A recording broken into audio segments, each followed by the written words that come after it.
At 6:02, the National Guard is now confirming troops in D.C. have had their orders extended through December. It comes amid a new push to shape the district's criminal justice system on Capitol Hill.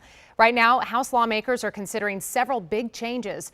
Our Jess Arnold is joining us live outside of U.S. District Court. And Jess, one of these bills would essentially remove D.C.'s Attorney General.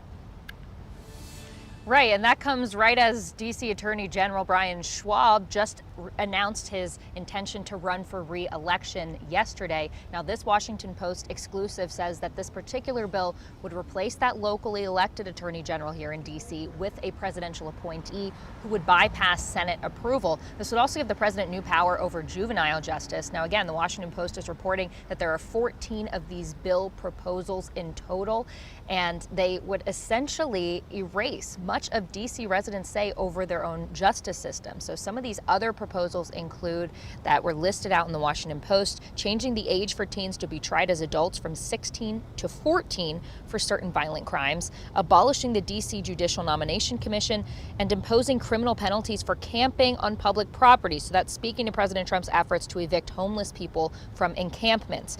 Now, these bills double down on the House GOP's efforts over the last couple of years to intervene in the district's criminal justice system. In 2023, Congress successfully blocked a revision to D.C.'s criminal code. Last year, the House passed a bill permanently restricting the D.C. Council from changing criminal sentencing laws, but that one did die in the Senate. These proposals come as the DOJ has been struggling to secure grand jury indictments in D.C. recently.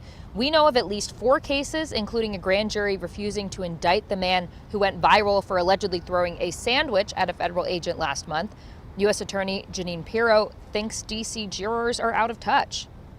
The fact that they're so used to crime, that crime is so normalized in D.C.